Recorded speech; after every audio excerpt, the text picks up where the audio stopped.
הוא אומר לי, זה ההנחיה הלכתית, השנה אתם צריכים לצום כולם. אתם תעסקתם בגופות, אתם יכולים קדיש על מלא, לא על חצי.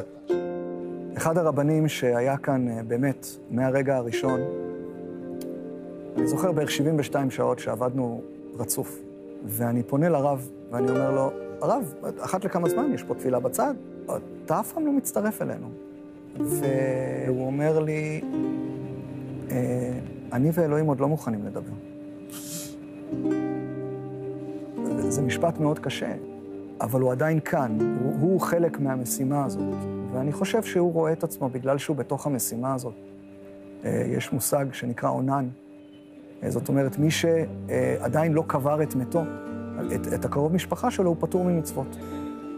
זאת אומרת, אתה כרגע מתעסק במשהו שהוא נפרד מכל הסיפור הדתי, הכללי, ואנחנו לא רוצים שמשהו יסיח אותך מהסיפור הזה.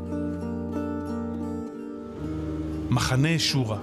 בצל המלחמה, החיילים כבר הדביקו לו את השם שער הגיהנום, אבל בעצם מדי יום הוא מתגלה כבסיס של אנושיות והתעלות, קדושה וכבוד.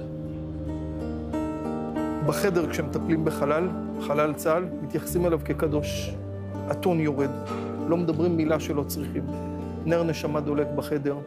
1000 פעם בתוך התהליך מבקשים מחילה מהנפטר. על כל פעם מזיזים אותו, כל דבר. אנחנו מטפלים פה גם בחללים שאינם יהודים, באותה תחושת שליחות וכבוד עצום, והתחושה היא שאתה באמת עושה משהו קדוש, משהו נשגב, משהו אמיתי. מאז שבת 7 באוקטובר, 30 יום ברצף, לא פסקה כאן מלאכת זיהוי החללים. מתחם צבאי, מתחם אזרחי, והעבודה נמשכת. שואלים אותך, איפה אתה משרת במילואים? מה אתה עונה? האמת, עדיף שלא תדעו.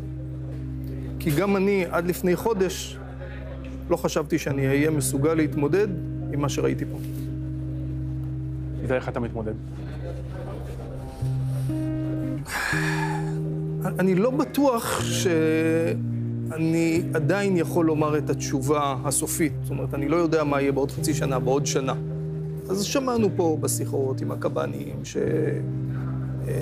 תהליך של ניתוק ולאט לאט התמודדות. אני כרגע מרגיש בסדר, אני מרגיש שליחות, אני מרגיש שאולי התחושה הזו נסמכת על כל מיני דברים שחוויתי, הורים שעזרתי להם ברגעים הקשים ושלחו לי הודעות שהראיתי אותם לאשתי ואמרתי לה, כשהיא שאלה אותי, למה אתה בכלל הולך לזה? אמרתי לה, את רואה? בשביל זה.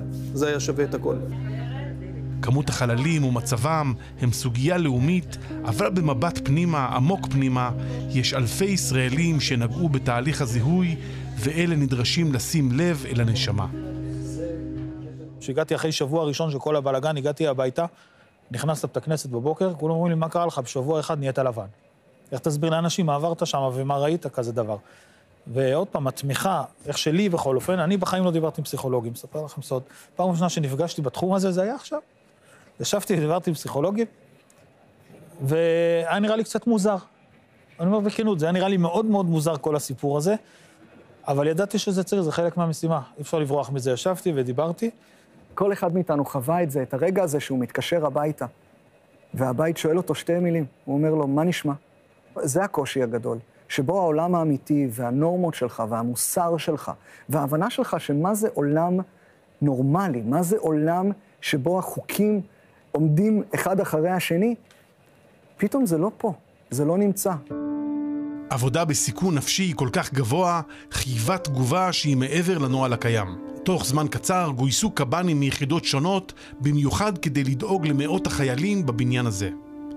רק עכשיו, אחרי שבוע שבו קצב העבודה הואט, הם מתפנים לדבר. לפני העלייה למשמרת, קב"ן הכין אותם, וכשהם ירדו ממשמרת, הם לא הלכו לאכול, הם לא הלכו להתקלח. קב"ן יושב איתם, והם מנהלים מה שנקרא שיחת משאבים. זאת אומרת, הם מדברים, מסתכלים אחד לשני בעיניים, כולם. והם אומרים מה היה קשה להם, מה לא היה קשה להם, מה עזר להם באחד עם השני, ומה אולי יעזור להם יותר בפעם הבאה. זה לא שאנחנו עושים פה טיפולים, אנחנו בעיקר עושים פה נגיעות. בשלב הזה כמעט ולא מטפלים, אלא אתה מנסה לבוא ולזרוע עכשיו דברים שבעתיד, אחרי שהאירוע הזה בעזרת השם ייגמר, וכמובן גם לתת לאנשים את האפשרות עכשיו להתמודד, אבל בעיקר שאנשים יבואו, ושלזרוע דברים להם, מה שנקרא לעתיד. אני בחיים לא הייתי עומד בעבודה כזאת. אני מניח שהיו כאלה גם באמת פה. תראה, מי שלא היה מסוגל, אז בדרך כלל ביום הראשון או ביום השני, כבר ביקש שיעבירו אותו מפה. והיו כאלה, וזה לגיטימי, זה בסדר.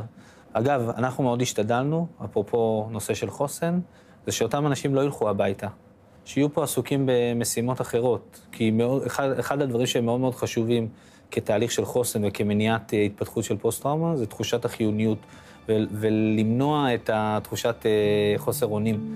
מהניסיון שלי ברפואת חירום, אחד הדברים שאוכלים אותך אחר כך, זה התחושה שאולי יכלת לעשות יותר. והשיחות האלה, לפני, אחרי ובמהלך, הם כדי להדגיש שהם עושים את המיטב, והם עושים עבודה טובה, ושבכל אופן הם מכבדים בצורה המיטבית ביותר אותם, ולכן לתת להם את התחושה הזאת, את תחושת הערכה הזאת, אני חושב שיש בזה כדי להחזיק אותם לאורך זמן. ומה מדאיג אתכם? מה מדאיג אותי? סביר להניח, ברגע שירד המתח, אנחנו מדובר באנשים שורה תחתונה, ברגע שהמתח ירד, התחילו לעלות מחשבות, סביר להניח. אבל היות שאני יודע את הגיבוי שיש לנו, ואת המעטפת שנותנים לנו, אז זה מרגיע אותי בכל הסיפור הזה.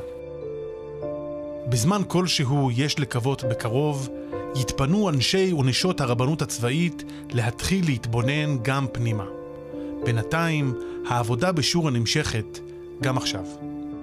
החברויות שנוצרות מהכתף אל כתף ביחד, בלשאת בנטל, ובלהיות, במקרה של לוחם, בסיכון חיים, אבל פה סיכון הנפש, בסדר? כשאנחנו באים, אנחנו מוסרים, ופה זה מסירות נפש לא פחות משדה הקרב, אני קורא לזה שדה הקרב הנפשי. כאילו, זה לא פחות מסירות נפש בעיניי.